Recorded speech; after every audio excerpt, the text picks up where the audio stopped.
Right out of the gate, this judge is not easing into anything. No small talk, no warnings, just straight frustration. And here's the real question. What happened before this moment to push things to this level? Because judges don't usually come in this heated unless there's a history. I can't tell you how upsetting it is, the way that you've treated us. It's absolutely just, your case is 1,580, it's nearly 1,600 days old, and you want them to just, and you come in shorts? Really? This might sound harsh, but in court, appearance actually matters more than you think. It's not about fashion, it's about respect for the process. And when your case is nearly 4 years old, showing up like this, that's basically telling the court, I'm not taking this seriously. And trust me, judges notice everything. Would you go to church looking like this? Okay. So why come to court like this? I wasn't aware of it. This was my first time, actually. This is a courtroom. Don't play this, I didn't know. It is a courtroom. You should know dress in a courtroom, considering that your case is nearly 1,600 days old. How many years is that, Ms. Napoleon? 4 years.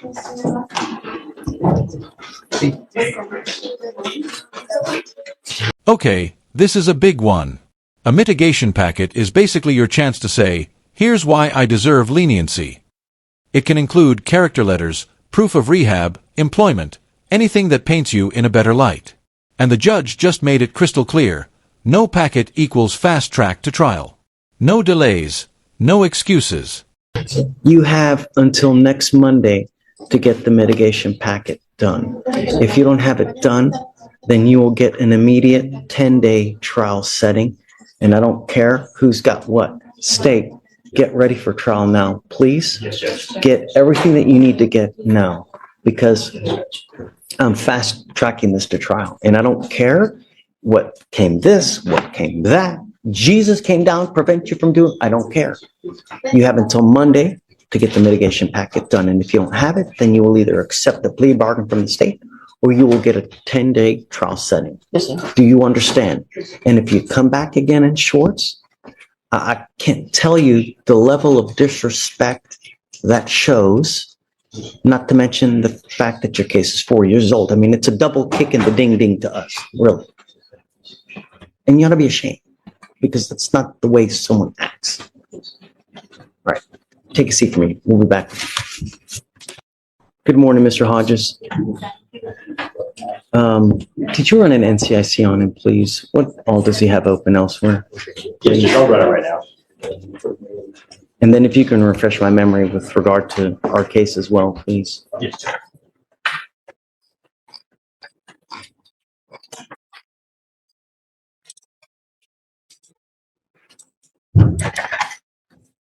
In regard to open cases, it appears in Galveston, he has an open UCW, a DWI, and a collision involving damage to a vehicle equal to $200. It says an FSGI, DWI, and a UCW. Yes, Judge. And then in regard to this case, the officer responded to a criminal mischief and made contact with the complainant, where the complainant stated he woke up and realized his tree had been ran into. He checked the surveillance and observed the defendant's motor vehicle colliding into the tree, traveling at a high rate of speed, and observed the defendant appearing to get out of the motor vehicle, walk in front of the vehicle, then get back in. And the officer later observed tire marks damaged on the landscape leading up to the tree, damage to the bricks around the tree, as well as damage to the tree itself, leading to damage approximately $200 for the grass and bricks and $2,500 for the tree. Now we're shifting into a pattern, and it's not a good one. Multiple open cases, nighttime incidents, possible alcohol involvement. This is exactly the kind of pattern that makes judges tighten restrictions, not loosen them. So when the defense asks for more freedom here, that's a tough sell. And this is like, it's in the middle of the night, right? Yes, sir. Right. Okay. What would you like? Judge, I'm asking the driving condition and the curfew. I get it. It sounds bad, but Judge, he's unable to work. He's an electrician. He works throughout the night sometimes. Well, I don't want you out in the middle of the night, Mr. Hodges. You have 4 open cases and you're out. You already were given 1 chance when you got on bond for those 3 cases out in Galveston. Now you've picked up another case in the middle of the night. Are we able to lift the no driving restriction then, and maybe do 5 to 10 p.m.? It's just the 6 to 6 kind of interfere with his work schedule, like I said, but I understand completely not wanting to drive at night. What's the curfew now? I think it's 6 to 6. It's 9 p.m. to 6 Oh. a.m. No, I don't do that bad. It's 9 p.m. to 6 a.m. What do you want, Mr. Hodges? I'm not giving you in the middle of the night. I'm telling you now. You have 4 open cases. 2. This is a potential DWI, so it's really a DWI and a second DWI. And you want me to let you out in the middle of the night? Can we just lift the no driving restriction, Judge? Because it's daytime from, Can you run his license? Yes, Judge. not eligible, but he has an ODO. Yes, Judge, I'm saying not eligible. He has an ODO license, Judge. Did he have an interlock in his car at the time when he got here? This is critical. An occupational driver's license, ODL, comes with strict conditions, like installing an ignition interlock device. If you violate those terms, even slightly, the court can shut everything down. And that's what's happening here. The judge is basically saying, you broke the deal, so the privilege is gone. I don't believe so. Then I'm not going to do it because he's supposed to have an occupational. An occupational always needs an interlock. It may have. You're Judge. you're violating your. But did you have an? You're supposed to have an interlock as part of the occupational license. You're in violation of your occupational license. It may not have required that, Judge. Because I'm not on the Galveston case, but Show me. Do you have a copy of the occupational I license? can get to one. Show it to me. Let me take a look at it and then we'll see. Mr. Hodges, just take a seat for me momentarily. When you find it, come back up and let me know. Okay, will do. I have the granting of the occupational driver's license. The reason it didn't require interlock is because he had it prior to this. He got it for tickets that were unpaid because he didn't have insurance. He has current active insurance. I have the ODO right here. Who gave it to him? Is it a JP court? Yes. Can imagine knowing that he has that open DWI in Galveston and knowing that he has now picked this case up here where it has an alcohol. I can't imagine that they're going to let, But right now it is still active. So are we? I don't know how comfortable I feel with him driving. Are you mom? Come on up, mom. Come up, Mr. Hodges.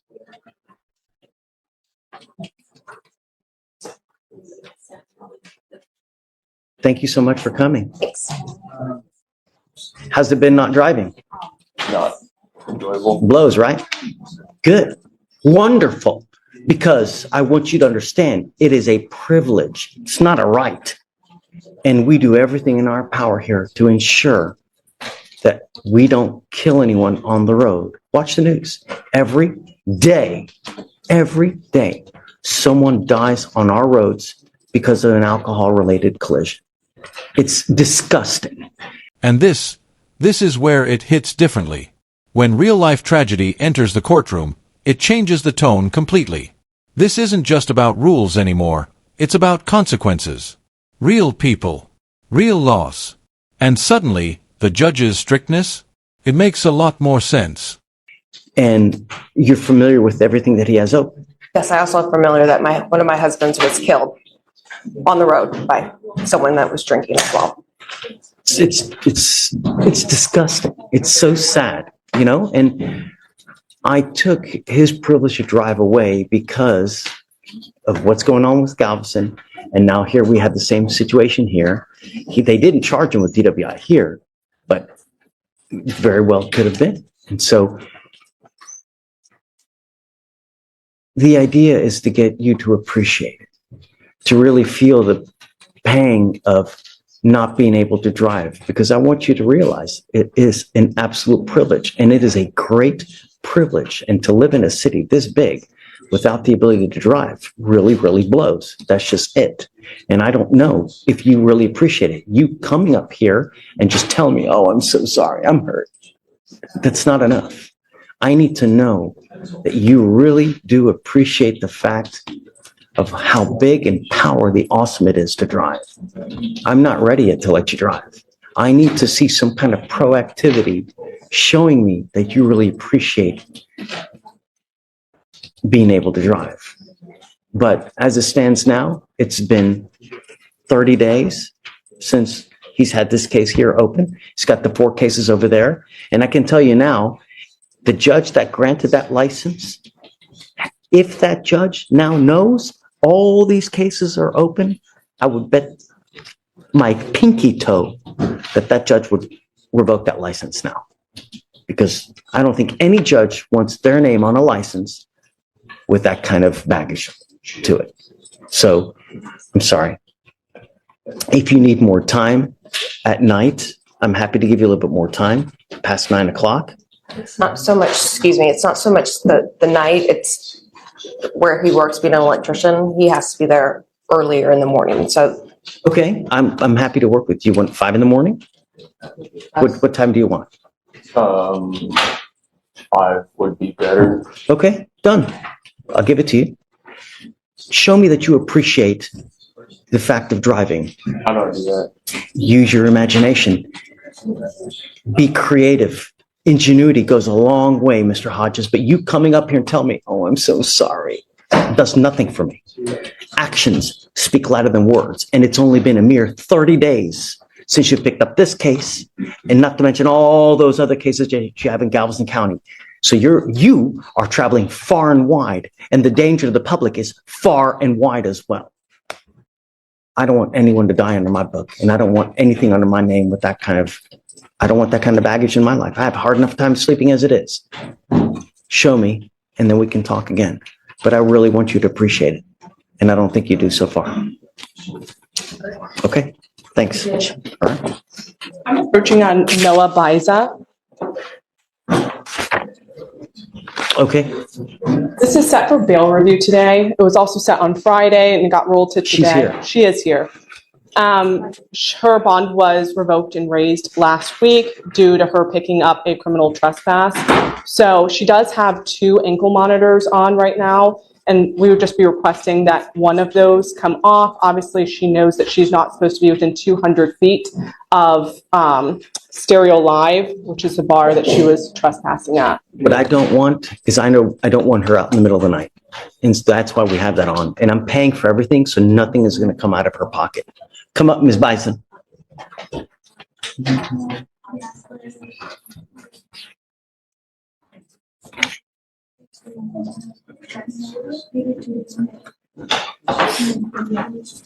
She had the open DWI, just doing whatever she wants to do. And now she picks up another case out in the middle of the night. Nothing good happens at 2 in the morning. And I don't want you out in the middle of the night. And the only way that I can enforce that is with the ankle monitor. Because if I take that off, you can run amok and I have no idea what you're doing, where you're going, and what's going on. I'm, like I said, I'm paying for it, so it's nothing out of her pocket either. Things I take cost off of everyone so that it's never an issue.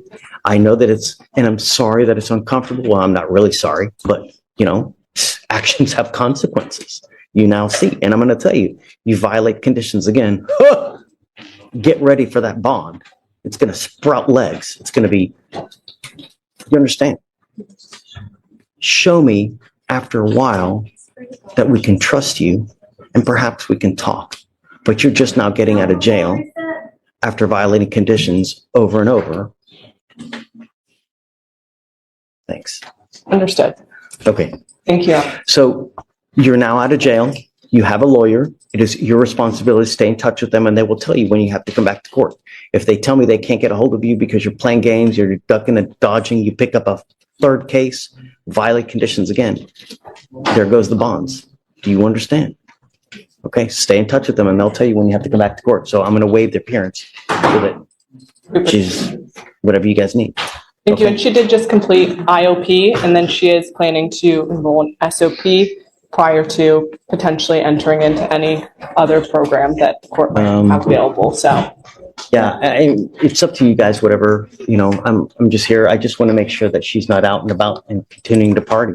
You know, according to her, she wants to go to school for this, she wants to go to school that. You know, if you really,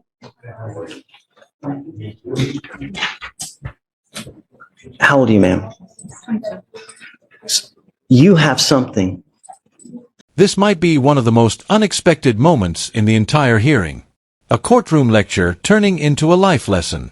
And honestly, ask yourself this: how often do people realize the value of time before it's too late? Because here, the judge isn't just talking about law, he's talking about life choices. That I can't buy. I have money, right? I've got a ton of money here, there. Steven's got a lot of money. Babe, but you got something that I can't buy. You got something Bill Gates can't buy. You got something that Jeff Bezos can't buy. Do you know what that is? No. Age. And the reason is, all those guys would pay an arm and a leg to be able to take back time to have age. But what matters is what you do with the age that you have. If you do nothing, it's a complete waste. If you're going to school, and if you really care about the future, then you're partying, going to a bar and refusing to leave the bar because I've got to wait for my drink.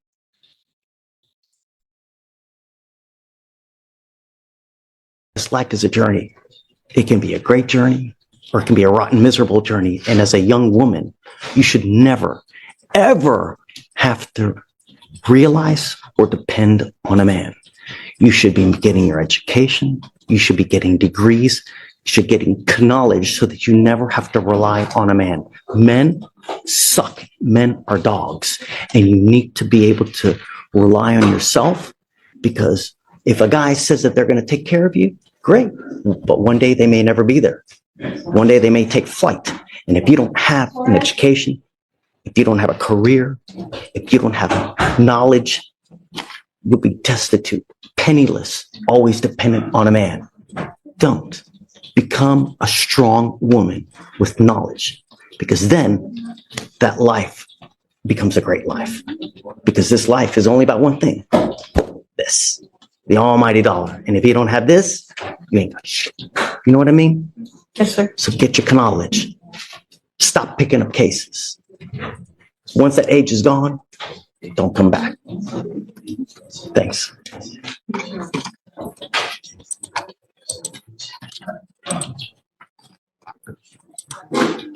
Your Honor, my client does have class from 5 to 9, 6 to 9, my apologies. And I know she has a curfew right now that is imposed. Would the court be amenable towards pushing that curfew Absolutely. back a little bit? Show me proof that you're in college or that you're in class and that the class goes at that time. I'll happily give you time to go home. Of course. Yeah. But I'm not going to take your word for it.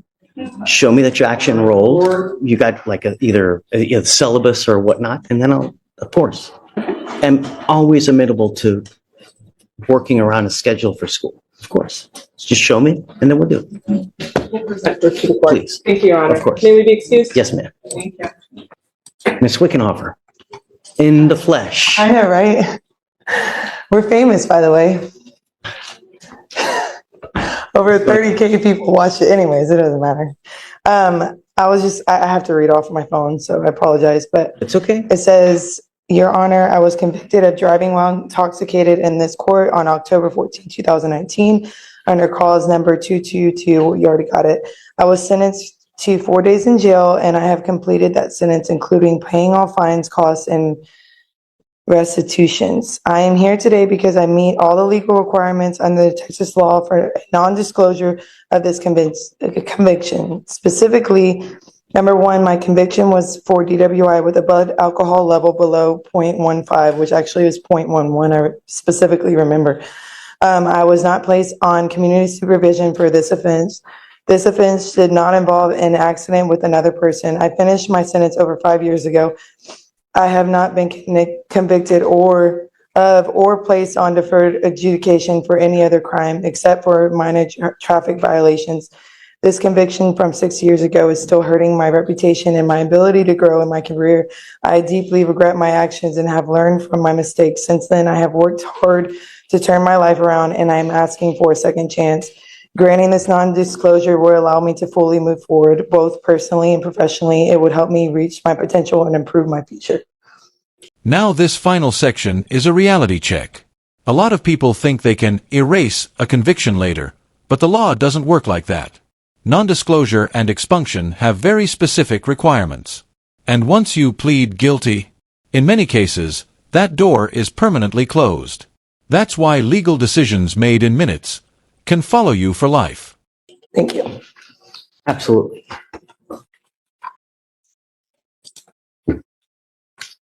So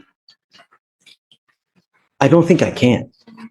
Show me where you think I can, but non-disclosures are traditionally for people who take deferreds, complete the deferreds, and are eligible to have it sealed. Expunctions are for those that meet the requirements where if a case gets dismissed, they can have it expunged. Here, when you plead guilty, I don't think you're eligible for either. And the thing about it, I can't give you legal advice. I can't tell you how to look this, how to look that. But if you have a piece, or if you can show me the law that says I can give you a non-disclosure, and I can tell you, Ms. Wickenhofer, I love it, and I've told you this before, I love it when people try to better themselves, right? If I can, I will, because I'm always about trying to make someone's life better, right? Yes, sir. But I have to follow the law. I can't just say, okay, I can't just rubber stamp and do it just for the sake of doing it. There has to be a law, because if not, they appeal it and I'll get overturned. Yeah, I think it was the points I said, because I was under a certain amount of alcohol in my system. That doesn't, what matters is the ultimate result in the case. Did you plead guilty? Did you do a probation? Did you do a deferred? I think that the legislature even now made deferreds available for certain types of DWIs so that people don't get convictions, right? But, and we never do them, right? But you can, right? And it's surprising that no people do deferreds on DWIs. Traditionally in Harris County, Judge, we don't even offer deferreds on DWIs. But theoretically, if you go without an agreed recommendation, we could, and I think that we may have. I don't remember, but so they don't grant deferred here then in Harris County. No, you can. You have to pay more money. So it sounds like. No, it's not about money. It's about, there are other options that are better. Okay. For some. So I think that's probably why I didn't do it, because they didn't give me the option to. We always do, though. Every single case. I talk to every single person that comes up here, and I make sure, hey, look, you're making a lifetime decision. Are you sure that you want to do this? Because it's not Target. You can't return it once you do it. Yeah. I literally, every person I scrutinize, micromanage. That's why we're still here. It's 1:10 when most judges are gone by now, right? Yeah. People tell me. I really care about everybody that rolls here, and I want everybody to get the great result. And I don't know what was happening in your life at the time when this happened. Why did it end up like this? Was there something other? Did you have other charges elsewhere? If you can show me in the law that I can, then let's talk. That means you got to get it, in writing. No. Go through the actual, this is the Code of Criminal Procedure. In here, there are certain provisions with regard to non-disclosures, who is eligible for them. You have to read it, you got to digest it. You definitely are not, I don't think I can't give you legal advice, right? Yeah, I understand. It's something we could do, but I don't know. I just want something to be done. I just don't know what can be done. It doesn't sound like anything, which really sucks for me, but. Yeah. And then the thing is that I even tell people that, within a certain amount of time, if you get buyer's remorse within 30 days of doing something, we've really reopened cases for people who get buyer's remorse. But here, the case is 5 years old. I have no jurisdiction. Even if I wanted to reopen it to do something, I can't. The only advice Any service I can do, like any like extra thing I can do? what I would do is really go to a lawyer. You're going to have to spend a little bit of money. Go to a lawyer and fine tooth comb non-disclosure law Okay. and see, is there an out? Is there this? Is there that? Mm-hmm. Just ask questions. Okay. You may have to like hire a lawyer to really dig into it to see what you can do. Okay. But I can't give you legal advice. I can't sit there and comb the code with you to see, is there a provision that would get it? Because there's so many little nuances here and there. Right. I mean, even so much as a 0.15 or above or 0.15 or below, how long it'll suspend your license versus this, versus there's just so many little nuances. I'm so sorry. That's okay. What was that book called again? The Code of Criminal Procedure. Okay. All right. So, Thank you. and right, Google Code of Criminal Procedure, Texas non-disclosure, and even if you do that in Google, you'll have so many other lawyers' sites. Read through all those. Okay. But I don't think that I can. Once you plead guilty, that's it. That's why I caution everybody, when you take the easy way out, when you do something like this, it's a lifetime thing. Yeah, I understand. Thank you. And that's the courtroom in a nutshell. Every decision, every action, every mistake, it all adds up. The real question is, if you were standing there, what would you have done differently?